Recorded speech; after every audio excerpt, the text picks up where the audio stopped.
118 സങ്കീർത്തനമാണ് ഇന്ന് നമ്മൾ ധ്യാനിക്കുന്നത്. വിജയം ലഭിച്ചതിന് നന്ദി പറയുകയാണ്.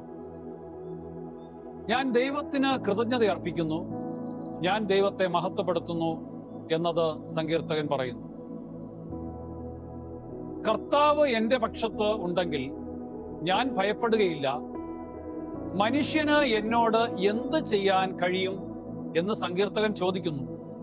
എന്ത് ആഴമായിട്ടുള്ള ഒരു ചോദ്യമാണെന്ന് നോക്കുക. ദൈവത്തിന്റെ സ്നേഹം ശാശ്വതമായതിനാൽ ദൈവത്തിന് നന്ദി പറയുവാനായിട്ടാണ് സങ്കീർത്തകൻ പറയുക. മനുഷ്യരെക്കാൾ ദൈവത്തിൽ അഭയം പ്രാപിക്കുന്നത് നല്ലതെന്ന് സങ്കീർത്തകൻ പറയുന്നു. ഏറ്റവും നീണ്ട ഒരു സങ്കീർത്തനമാണ് ഈ സങ്കീർത്തനം. 118 സങ്കീർത്തനത്തിൽ ഏറ്റവും പരമപ്രധാനമായിട്ടുള്ളത് മനുഷ്യനിൽ ആശ്രയിക്കാതെ ദൈവത്തിൽ ആശ്രയിക്കുക എന്നുള്ളതാണ്. അതുപോലെ തന്നെ പണിക്കാർ ഉപേക്ഷിച്ച് കളഞ്ഞ കല്ല് മൂലക്കല്ലായി എന്ന തിരുവചനം ഇതിൽ അടങ്ങിയിരിക്കുകയാണ്. മത്തായിയുടെ സുവിശേഷം 21-ാമത്തെ അധ്യായത്തിൽ നമ്മളിത് കാണുന്നുണ്ട്.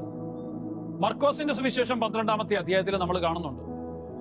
പണിക്കാർ ഉപേക്ഷിച്ച് കളഞ്ഞത് മൂലക്കല്ലായിട്ട് മാറുന്നു. കർത്താവ് നൽകിയ ദിവസമാണ്, നമുക്ക് സന്തോഷിക്കാം എന്നാണ് സങ്കീർത്തകൻ പറയുന്നത്. ഇതൊരു പ്രവചന ഗീതമാണ്. നമുക്ക് പ്രാർത്ഥിക്കാം.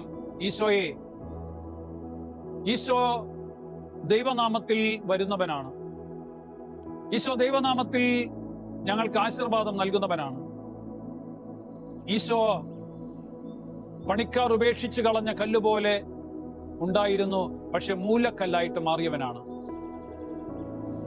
ഈശോ ഞങ്ങളുടെ കൂടെ ഉണ്ടെങ്കിൽ മനുഷ്യന് ഒന്നും ചെയ്യുവാൻ സാധിക്കില്ല, ഞങ്ങൾക്കെതിരെ നിൽക്കാൻ കഴിയില്ല. നമുക്ക് പ്രാർത്ഥിക്കാം. ഈശോയെ, ഞങ്ങളുടെ പക്ഷത്ത് നിൽക്കണമേ. ഞങ്ങൾ ഭയമില്ലാതെ ഇന്നത്തെ ദിവസം വ്യാപരിക്കുന്നതിന്, ആശങ്കകളും ആകുലതകളും ഇല്ലാതെ ജീവിക്കുന്നതിന് ഞങ്ങളെ ശക്തരാക്കണമേ. ദൈവം സമൃദ്ധമായിട്ട് നമ്മളെ അനുഗ്രഹിക്കട്ടെ. ആമേൻ.